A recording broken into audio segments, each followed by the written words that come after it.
Assalamu alaikum students. Class, today we will be study the chapter number 3 reproduction in plants.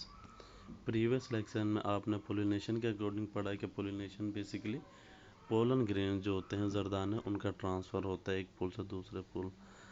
आज हम पढ़ेंगे kinds of pollination. तो दो kinds होते हैं, two kinds of pollination. Number 1 self pollination and number 2 cross pollination. What is the self pollination? The self pollination is the transfer of pollen grains from the anther to the stigma of the same flower or an other flower on the same plant.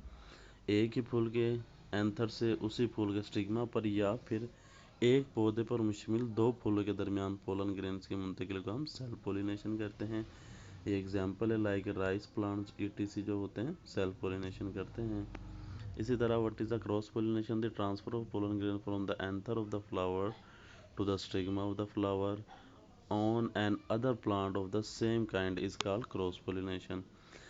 एक पौधे से के फूल से किसी दूसरे पौधे के फूल की तरफ पोलन ग्रेन्स का मुंतकिल होना जो कि एक ही कैटेगरी के हों, एक ही किस्म के, इस अमल को हम कहते हैं क्रॉस पोलिनेशन। ये एग्जाम्पल है लाइक एप्पल पपाया ट्रीज जो होते हैं वो क्रॉस पोलिनेशन करते हैं।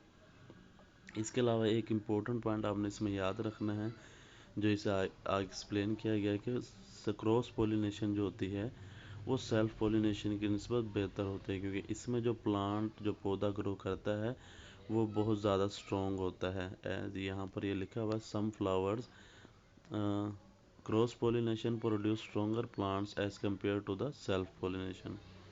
ये स्टूडेंट्स आपने दो डेफिनेशंस याद रखनी हैं।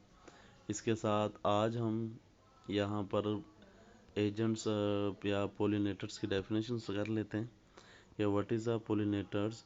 The agents that carry pollen grains from the anther of the flower to the stigmas are called pollinators. वो चीज़ें जिनकी वजह से पोलन ग्रेन एक जगह से दूसरी जगह मुंतकिल होते हैं उसे हम कहते हैं pollinators.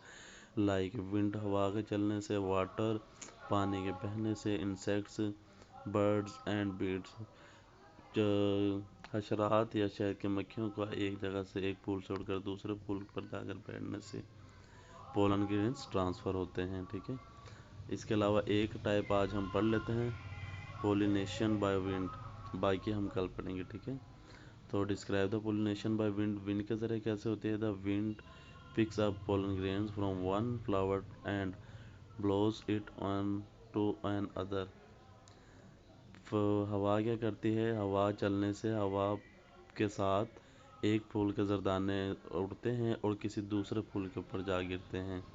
Wind pollinated plants have the long stigmas and carpals. इसमें खासियत क्या होती है?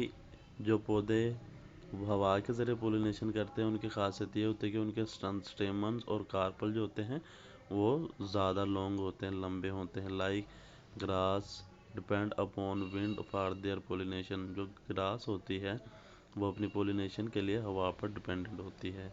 यहाँ तक क्लास आपने याद करना है। अल्लाह हाफिज़। इसी तरह उर्दू मीडियम वालों ने आपने ये मैंने निशान लगा दिए। ये एमसीक्यूज आप लिखेंगे। ये दो किस्म के होते हैं। पहला आपने सेल्फ पोलिनेशन लिखना है, फिर क्रॉस पोलिनेशन। ये दरमियान की लाइन आपने याद रखनी है। इसी तरह पोलिनेटर्स क्या होते हैं वो आपने बताने हैं। नेक्स्ट आप एक क्वेश्चन और बताएंगे, हवा के ज़रिए पोलिनेशन की वजाहत करें। तो ये भी आपने बताना, हवा एक पोलन ग्रेन उठाती है और उन्हें दूसरे पर गिरा देती है।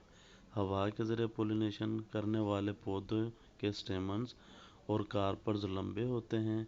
घास की नस्ल के अक्सर पौधे पोलिनेशन